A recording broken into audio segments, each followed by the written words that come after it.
अविनाश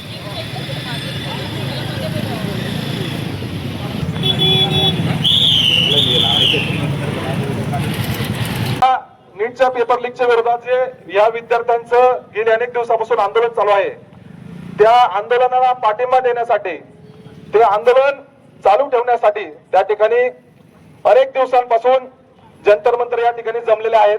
ठिकाणी आजचा जो कॅन्डल मार्च आहे त्यासाठी सर्वच सामाजिक, राजकीय, धार्मिक, शैक्षणिक, क्रीडा, त्याचबरोबर सामाजिक कार्यकर्ते असतील, महिला भगिनी असतील, आमच्या त्या ठिकाणी विद्यार्थी असतील, विद्यार्थी युवक असतील, विद्यार्थिनी असतील, आपण सर्वांनी त्या ठिकाणी सहभाग घेतला.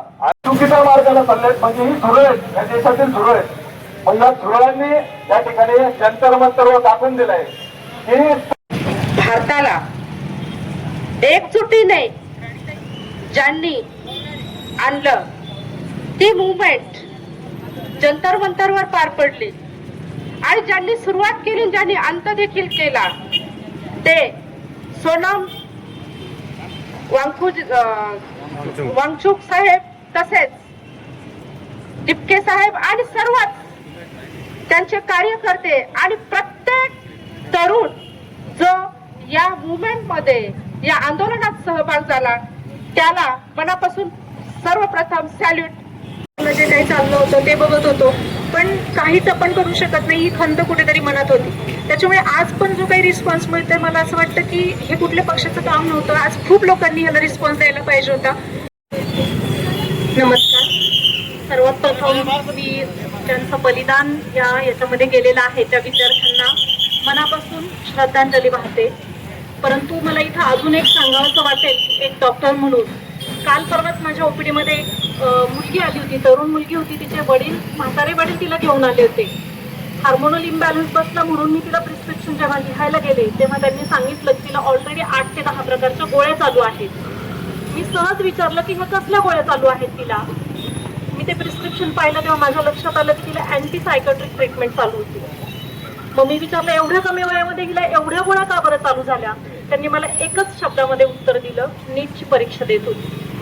असे कितीतरी घरं आहेत की ज्यांचे बलिदान गेलं ते तर आहेच आहे, दुःखच आहे. परंतु रोज ते वडील त्या मुलीला आपल्या डोळ्यासमोर मरताना पाहतायत. तर हे सरकार, मला वाटतं अशांचं तर कुठं अकाउंटेबिलिटी होऊच शकणार नाहीये. खूप मोठं या पिढीचं नुकसान या सरकारने केलेलं आहे. सोनम वांगचुक सर आणि कॉक्रोच जनता पार्टीचे संस्थापक अभिजित दिपके यांच्या मार्गदर्शनाखाली आणि नेतृत्वाखाली आंदोलन सुरू होतं आणि या आंदोलनामध्ये आपल्या सर्वांचीच लेकरं हजारोच्या संख्येने सहभागी झाली होती. आणि संविधानापेक्षा कोणी मोठा बनण्याचा ज्यावेळेस प्रयत्न करतो आणि तानाशाह बनण्याचा प्रयत्न करतो, त्या तानाशाहाला त्याची जागा दाखवण्यासाठी या तरुणाईने जे पाऊल उचललं आणि एक वेगळी क्रांती घडवून आणण्याचं त्यांनी काम केलं की संविधानापेक्षा कोणी मोठं नाही.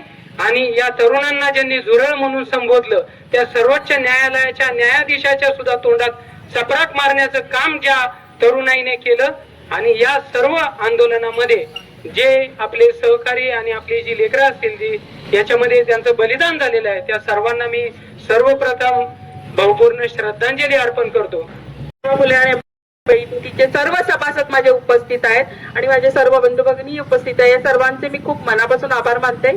धन्यवाद. 2 मिनिटं सर्वांनी स्तब्ध उभं राहायचंय.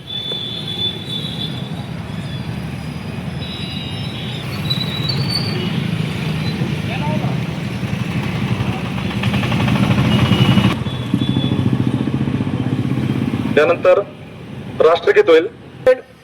सावधान. मन स्टार्ट करेंगे, एक साथ शुरू करेंगे. शुरू. जनगण मन अधिनायक जय हे भारत भाग्य विधाता.